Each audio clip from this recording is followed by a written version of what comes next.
Hey guys, thought I'd give you a little tour of my bike. Started off as a Yamaha FZ1. About the only thing left on it is the frame and the motor, a tank, the electrics, radiator, stuff like that. But the frame's a 2001, the motor's a 2004 FZ1. About the only thing that I changed on the motor was I ran a set of pod filters due to the fact that the original airbox is here, and I had to get rid of that for the rear suspension. So the pod filters and the jet kit from Ivan's are about the only thing that I modified on the motor. So like I said, I swapped the motor into this frame. The idea was to run a KTM 950 front and rear suspension. So the front forks, wheels, brakes are off a KTM 950. I had Woody's build me a front wheel. I couldn't find one. So the front end's got a lot of travel. It's just basically set up like a 950 would be. I had Javier at Trail Tricks tune the suspension. Got a kind of a custom set of bug eye lights that I bent up here for this aluminum kind of whatever pod, gauge pod, if you will. The triples are off a YZ450, but I plan on changing that back to a KTM set of triples because these ones aren't exactly right. But yada yada. Don't look too much at the welding or the rust or the paint drips. That's all going to get fixed. I'm pretty much riding it as long as I can this summer, and then the winter I'll take it all apart. So what else? I got a custom, I'm using quotes if you can't see that, GPS holder here for a little Garmin.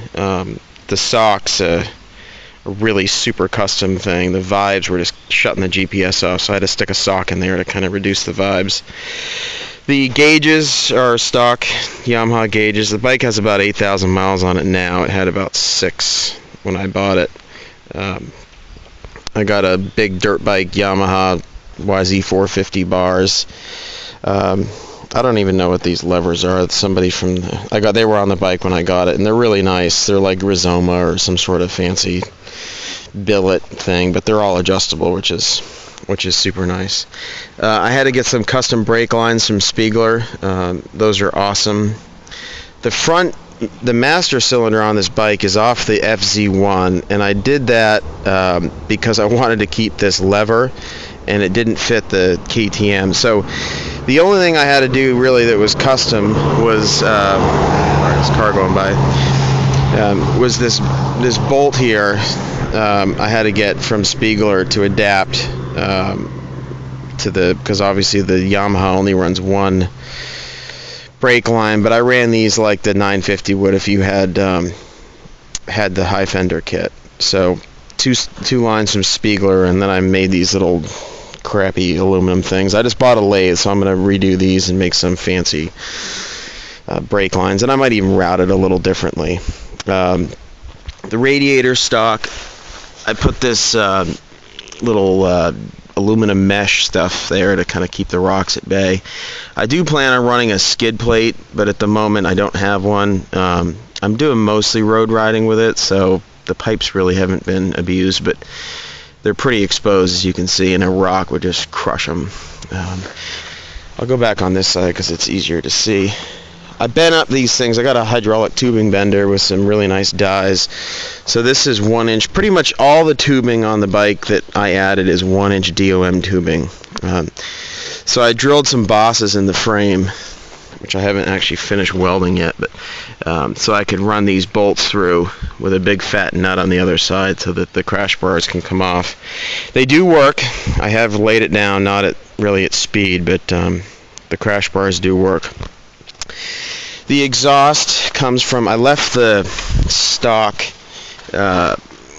whatever that X-up valve is from Yamaha, which is down here, into everything from there back is my own. I bought some 2 3/8 stainless tubing and pre-bent, because I didn't have dies to bend that thin a tubing.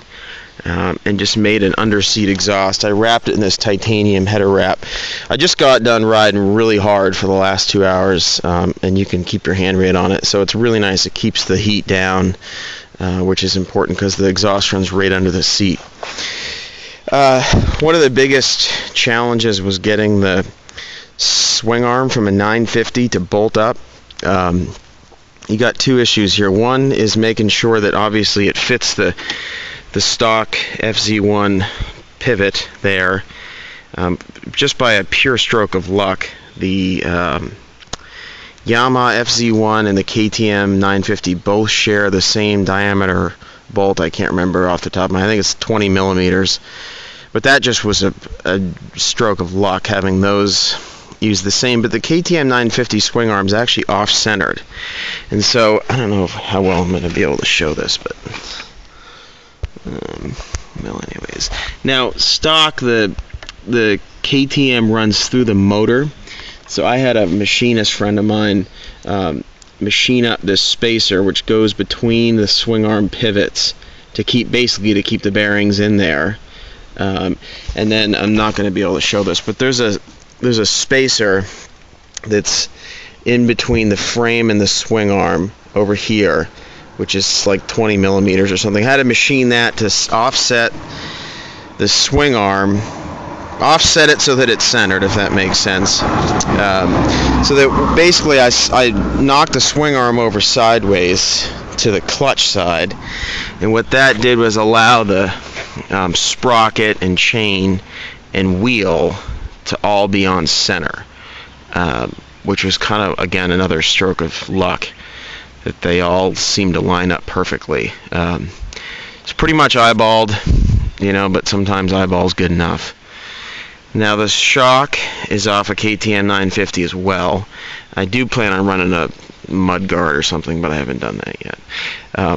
That was one of the biggest challenges, was getting the rake on the fork set right, and Javier was pretty instrumental in helping me get that done, and that's why I needed to can the airbox. It doesn't run a linkage, it's just a regular KTM 950 setup. So the shock, I had to make a custom mount, which is why I had to make this whole new subframe. And again, why I got rid of the airbox. So everything from here back is all new. This is the only tube that's 1.25" DOM. Everything else is inch DOM, and don't look at the welds. We're going to fix those, don't worry. Pretty much taught myself how to TIG weld on this project. Some of my welds are better than others, but I try to keep as much stock as I could. So the fuel pump's here, which is the stock Yamaha fuel pump.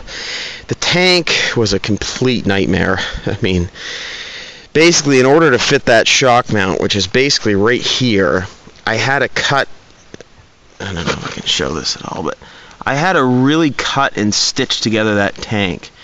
It was a disaster, which is why it all looks crappy. I had to paint it with and line it so that if there were any pinhole leaks. But that was one of the biggest challenges, was getting that tank to the point where I could fit that shock pivot there.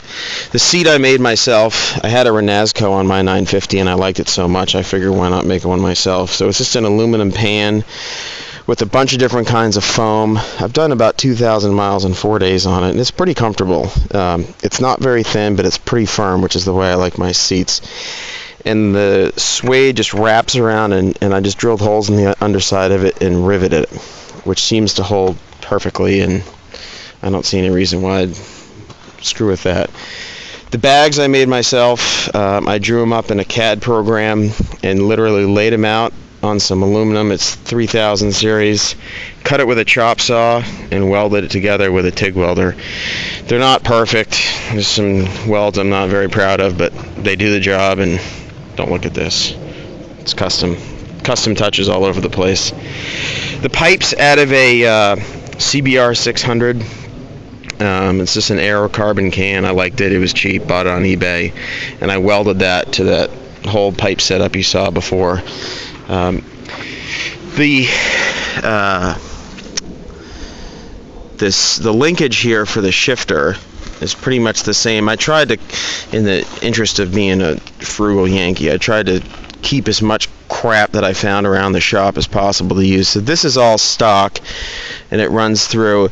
And then this bolt is from a Honda Trail 90, and there's all sorts of. This was the original side stand off the FZ1. I just basically kind of welded together. I'm going to do a new one when I get my lathe up and running, so I can do some fancy billet aluminum thing and make it look snazzy.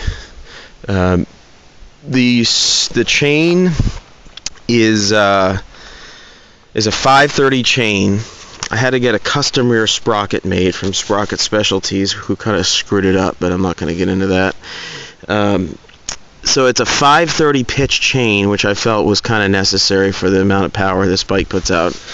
But I needed to match that to the rear. And Sprocket Specialties did a reasonable job. They just undersized the holes, and so I had to redo that. But again, not going to get into that. Again, the crash bar on this side is sort of the same as the other side. A couple minor differences. The wiring is all stuffed under the tank. I'm going to take that all out this winter and kind of make some nice mounts for it. You know, it's again some custom body work here that, whatever. Again, there's a lot of things I'm going to change. The basic premise of the bike, though, is phenomenal. This thing just absolutely honks. It's fun off-road. It's not a single tracker by any means, but it does the job. On-road, it's great. I mean, it's, the same kind of terrain you take a V-Strom on. The bike puts down a ton of power. It's pretty high-strung, and with a 6-speed close-ratio gearbox, it really gets up and moves when you want it to.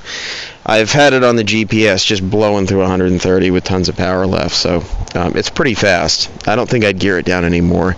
The problem with those close-ratio gearboxes is that they're so close together that, if you gear it down any lower, you lose some of the top end, and you lose the kind of cruising RPMs that you want for spinning down the highway. A little on a Churbis Supermoto front fender. I'm trying to think if there's anything else. I'll fire it up here for you guys.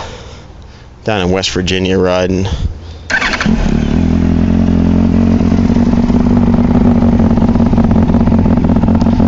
Sounds pretty mean. It's got some, definitely has some honk to the pipe. Sounds like a sport bike, but I was actually kind of surprised it's as quiet as it is. I think it's great, but it's got a nice lopey exhaust, which I like. So there it is, a bunch of work I'm going to redo. I'm going to clean up the whole frame, grind some of these welds down, finish welding some stuff that's not finished, like this little frame boss there, which I need to TIG weld to the frame so that that's all finished and strong. And then cut off little dinky brackets that obviously are meant for body work that I'm not running on this bike. I'm going to powder coat the whole frame orange. I'm going to do most of the rest of the bike black. I might powder coat the swing arm. But that's pretty much it.